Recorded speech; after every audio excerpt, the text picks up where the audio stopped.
Hello everyone, welcome back. Today we're going to be talking about a draw stroke from the holster, and specifically we're going to be talking about pointing the finger. Okay, so your whole life you've been pointing your finger at things and you've gotten pretty good at it, right? Like I don't even have to line up behind my finger. I can hold my finger from up here, right, or here or here. I know it's pointed at the camera because I've been doing it my whole life, so I'm pretty good at it. So in my draw stroke, I incorporate pointing the finger at whatever it is I want to shoot at. Okay, so this is a technique that I have found to help new shooters.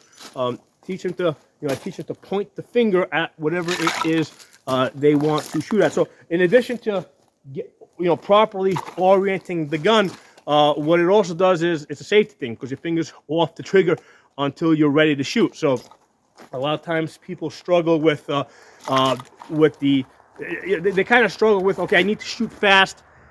A lot of times people will get on the trigger before their sights are properly lined up or their dots on the target. So what I have found is if I tell people, hey, finish the pointing process first, okay, right? Because now your shoot at the gun is properly oriented, and then you put your finger on the trigger, and it kind of helps slow things down just a tad bit. I find that people are a little bit more accurate, they get more hits because it does slow things down a little bit, versus if people sometimes are in a rush, they kind of sometimes I'll notice that people will start moving their finger to the trigger before they're fully extended. So I tell people, hey, use your finger to help get you on the target. Complete that action before you start moving your finger to the trigger. So let's review the draw stroke. Okay, so first thing, other hand needs to be someplace on the body. You need to be aware of where this other hand is. This is an important thing. Some instructors teach sticking your hand in your pocket. I teach putting it on the body, or if you need to move your shirt out of the way. But you gotta be aware of where your hand is, because later on when we start talking about gun grappling, okay, or other videos I have already done on gun grappling, I need to be aware if I'm grappling up here and fighting with somebody, the gun's gonna come low, okay? Or likewise, if I'm grappling with somebody down here, the gun's gonna come high. So the two hands are never on the same plane. One hand's high, one hand is low. So that's why from the beginning we have to develop a sense of where this other hand is, okay?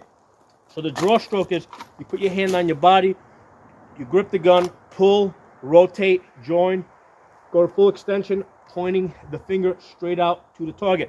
It is very typical that I find with new shooters or people that aren't experienced in drawing, what they'll do is a lot of times when they go to full extension, they're pointing the gun either down or up.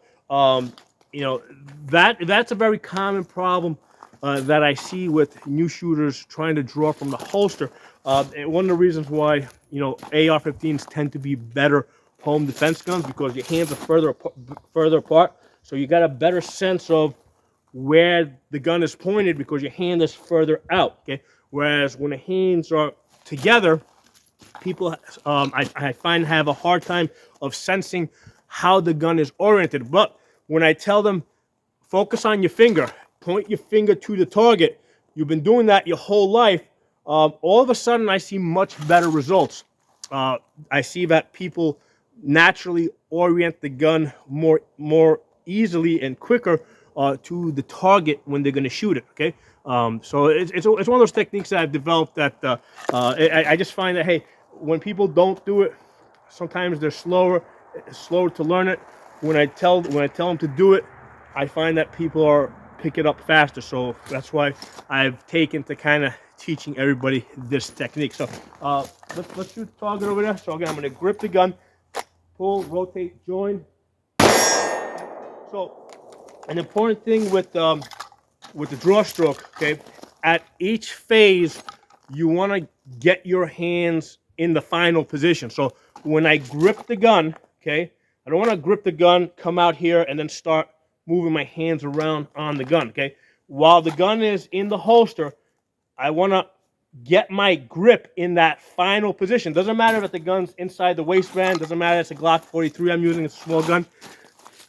I'm using the belt and the holster as an aid to get the proper grip on my gun, right? So I'm gonna get in there and then pull. You can see how I'm all the way to the top over here, straight finger, okay? So I'm using the holster and the belt to help me get that grip on the gun. So hand my chest, grip it, pull, rotate. The rotation is important because from here, if somebody's a foot in front of me, obviously I'm not going to go to extension. I'm going to shoot from here. I'm using the base of the gun or the grip of the gun.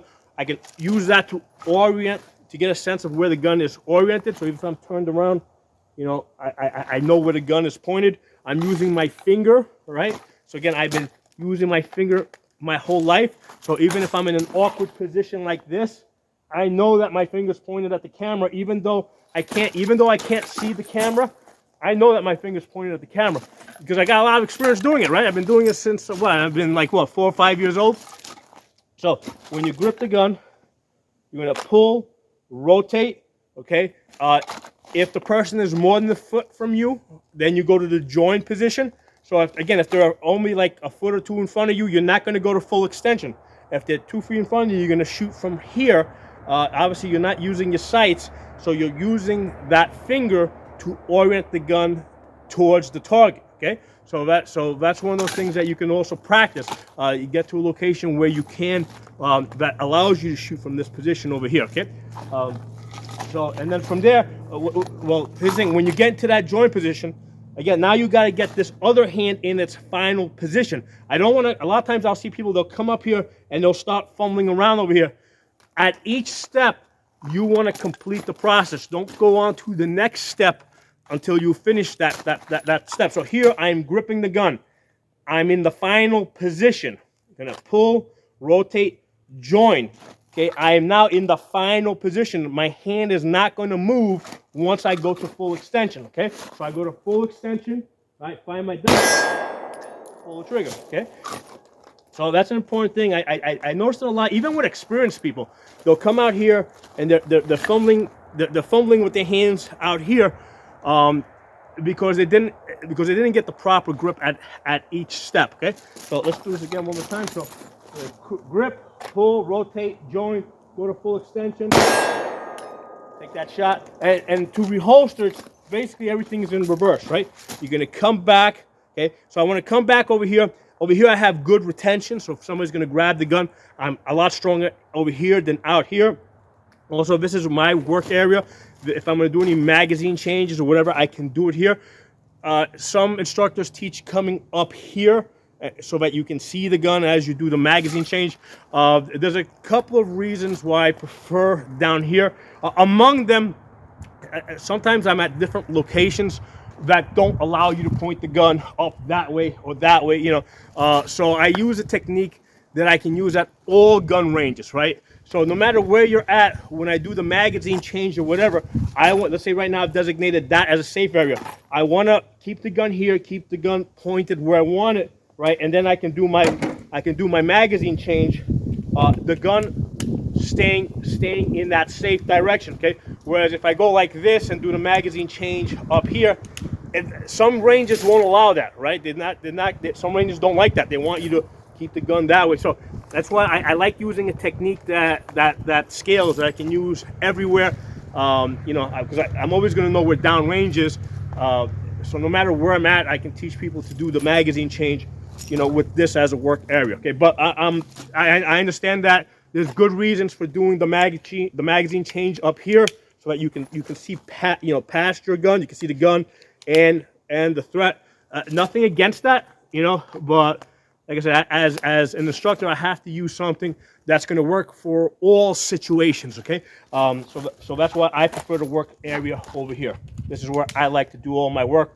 I got very comfortable with it. You know, if I need to glance down at the gun, I mean, it just takes a second, and that works really well for me. So again, something for you guys to think about. So let's take another shot. So again, from here, I'm going to grip the gun, get into that final position, pull, rotate, join, get my hands here into that final position, then punch straight out. Again, driving that finger to the target, get the dynamite, right, come in, and now everything's in reverse. I'm going to get my hand in my body or pull pull my shirt out of the way if I need to, and basically find my way to the holster and get the gun in the holster. Okay? Reholstering is a very important thing because, especially in a self-defense type of situation, you need to get the gun back in the holster as quickly as possible, because other people coming onto the scene don't know who you are. So that's why you gotta get the gun in the holster as quickly as possible. The technique that I use, I teach people for getting back for doing a scan assess, is I teach them to cover up the gun. Right, so I go a step further. Even before the gun goes into the holster and cover it up, I teach people to cover up the gun with their hand as quickly as possible. So from here, I come out, I shoot, right? Come out. From here, I'm gonna cover the gun up like this, do my scan assess, right, and then get the gun back into the holster. The purpose of the scan assess, it serves two purposes. Number one, you're scanning for additional threats, but beyond that, you're also breaking tunnel vision, right? Because realistically, if you ever use a gun for a self-defense type of situation, what's going to happen is there's a very likely chance that you're going to freeze. You're going to be here like this, frozen. Okay, so now you're standing out there, you're fully exposed, you're holding a gun, you're going to get shot, okay, either by another concealed carrier or by a cop. So I teach the mechanism that I teach to kickstart your brain is the scan assess. Because if you're constantly drilling the scan assess, after you pull the trigger, you're now automatically going to cover up the gun, you're going to scan assess, and now all of a sudden you're onto the and now you think, okay, great, now what's next, So it's a mechanism that I use to teach people, that I use to kickstart people's brain to figure out what they need to do next. One of the ways that somebody taught me a while ago in a combat type of situation, or in a self-defense type of situation, it also works in a similar. You always want to have a job, right? You don't want to be sitting there like twiddling your thumbs, not knowing what to do. Okay, so you always want to keep yourself busy. So once the shooting is done, your job is to continually scan, assess, and be aware of your environment. Decide if you need to move to cover, if that's appropriate, right? For that situation. But at the very least, be aware. Be aware when the cops arrive on the scenes. Be aware of the witnesses. Make sure that the evidence is not being moved by anybody. Nobody's like taking the other person's weapon that's laying on the ground, thinking that's a nice souvenir. So you always want to have a job. You always want to be scanning. So that's something that I teach people. In fact, when I also teach people to scan, assess a lot of times before they shoot, right? Because a lot of times when I'm on a 3D range where we're shooting in multiple directions and I'm moving together with a trainee, I want the trainee to know where I am before they draw and fire, right? And the only way they're going to know that is, to scan before they draw to the holster. So this is an important, realistic thing that a lot of times isn't talked about. But in reality, in the real world, we may need to look behind us before we draw a gun to see who's around us. Is it likely that they're going to jump in front of us, while we're engaged in this gunfight? Are we with our kids? Where are our kids? So. So this is something that I also drill on people, scanning and assessing before they shoot, if it's appropriate, right? Especially if there's some distance involved, if they're behind cover, if it might be a good idea to take a look around and see what's going on. A good time to look past the threat and see what's behind the threat. Is this the best position to return fire from, or maybe it's better to move a little bit to the left or to the right, so you know where your bullets are going to end up. So again, obviously that's a whole lot, and in some instances that that might be too much overload. Another technique that I teach people in a situation where you have like a threat that is like immediately in front of you, and where deadly force is required, right? Because let's say they're about to kill you, but it's so immediate that you didn't get a chance to look beyond them, to scan and see where your bullets are going to end up. Technique I use is to come to this high position, because if somebody is, let's say, 2 feet in front of you and you come up to this high position and you shoot from here, well, regardless if there's a crowd of people, I don't know, 50 feet back, from this position here, regardless of whether the bullets hit or they miss, they're gonna end up like what, 6 or 7 feet behind the threat in the ground. Okay, so in a situation where you don't get a chance to scan, assess before you shoot, but this isn't this, but the threat is close. This might be an option. So a whole bunch of things for you guys to consider. Let me know what you guys think. I'll talk to you all soon.